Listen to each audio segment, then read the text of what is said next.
ચંડોળા તળાવના અસરગ્રસ્તોને મકાન ફાળવણી ન થતા મણિનગર ઝોન ઓફિસ ખાતે વિરોધ, અરજદારોના ટોળા એકઠા થયા।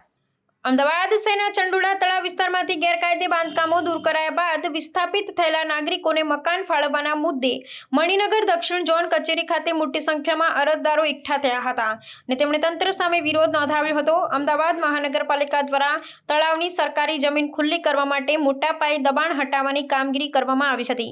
ત્યારબાદ તંત્રએ વર્ષ 2010 પહેલાના રહેઠાણના દસ્તાવેજો ધરાવતા ભારતીય નાગરિકો પાસેથી વૈકલ્પિક આવાસ માટે અરજીઓ મંગાવી હતી।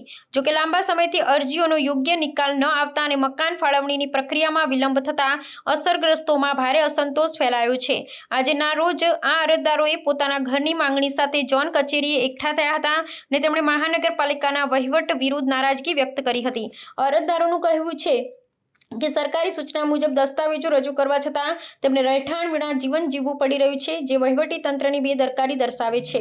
આ વિરોધને પગલે ઝોન કચેરીના અધિકારીઓએ તાત્કાલિક ધોરણે અરજદારોની રજૂઆતો સાંભળી હતી અને આવાસ ફાળવણીની પ્રક્રિયા ઝડપી બનાવવા માટેની ખાતરી આપી હતી। નાગરિકોએ ચેતવણી ઉચ્ચારી છે કે જો વહેલી તકે તેમને કાયદેસરના રહેઠાણની ફાળવણી નહીં કરવામાં આવે તો આ વિરોધ વધુ ઉગ્ર બની શકે છે। આ સમગ્ર મામલો શહેરમાં ગેરકાયદે દબાણો હટાવ્યા બાદ વિસ્થાપિત થતા સાચા લાભાર્થીઓના પુનર્વસનના ગંભીર પ્રશ્નને ઉજાગર કરે છે।